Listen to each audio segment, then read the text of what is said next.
In the face of sustained scrutiny, Ottawa is moving ahead with the next stage of the federal assault weapons buyback program. The next stage is a pilot rolling out in Cape Breton, Nova Scotia, before going national.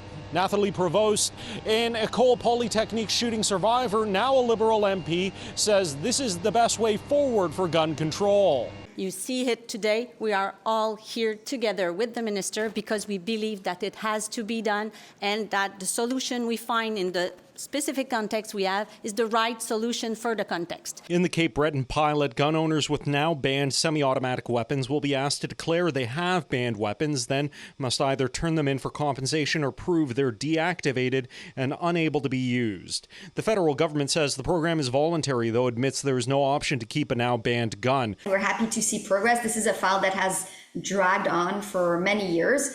However, it does feel like we're still fighting sometimes the same battles. But Public Safety Minister Gary Anandasangari is facing increasing pressure to further explain a leaked audio recording where he suggests this isn't the program he would have created. Saying something that I will do differently is not saying that I don't have confidence in the program. The audio comes from a conversation between Anandasangari and one of his tenants who happens to be a legal gun owner. On the tape, Anandasangari says he's just finishing a program initiated by earlier ministers, that the buyback is an obligation to Quebec voters, that police wouldn't have the resources to arrest individual gun owners who don't comply, and the minister jokes if his tenant is arrested, he'd bail him out himself. Let's look at the context of it. It was a 20-minute conversation, and as part of the conversation, in a private setting, it was a range of issues that we discussed. So it is humorous. Rod Giltaca of the Canadian Coalition for Firearm Rights doesn't really see the humor here.